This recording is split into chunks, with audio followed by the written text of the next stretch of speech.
আমরা সকলেই কম বেশ জানি যে আল্লাহ সুবহানাহু ওয়া তাআলা আমাদের সকলের রিজিক, আমাদের সকলের হায়াত এটা নির্ধারণ করে রেখেছেন।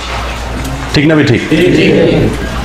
তো এই যে আল্লাহ সুবহানাহু ওয়া তাআলা আমাদের জন্য হায়াত নির্ধারণ করে রেখেছেন, রিজিক নির্ধারণ করে রেখেছেন, যেটুকু হায়াত, যেটুকু রিজিক নির্ধারিত আছে তার চাইতে বেশি হায়াত, বেশি রিজিক আমরা ভোগ করতে পারবো?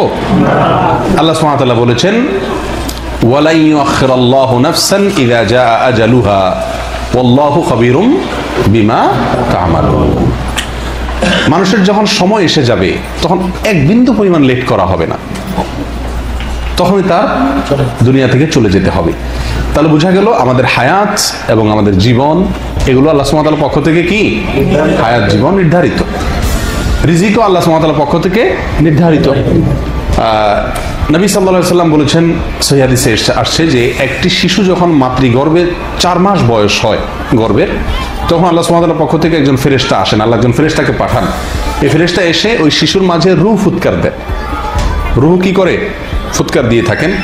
এবং এই শিশু দুনিয়াতে এসে কতদিন হায়াত পাবে, কবে সে দুনিয়া থেকে বিদায় হবে সেটা লিখে দেন।